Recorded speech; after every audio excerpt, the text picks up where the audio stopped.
All right, Tesla fam, let's talk about how to find your Tesla purchase agreement. First, the easiest way is through the Tesla app. Once you've completed your purchase and finalized everything, your purchase agreement will be available in the app under the Documents section. Simply open the app, go to your vehicle, and look for the relevant document.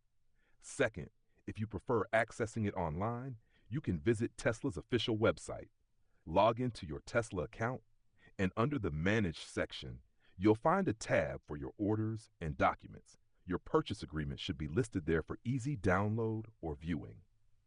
Third, if you don't have access to the app or the website, you can always contact Tesla support directly.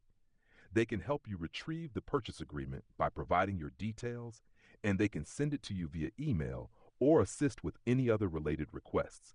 So, whether you're using the Tesla app, logging into your Tesla account online, or reaching out to Tesla support, your purchase agreement is just a few clicks away. And be sure to check out the link in the description to find out ways to upgrade your ride even further.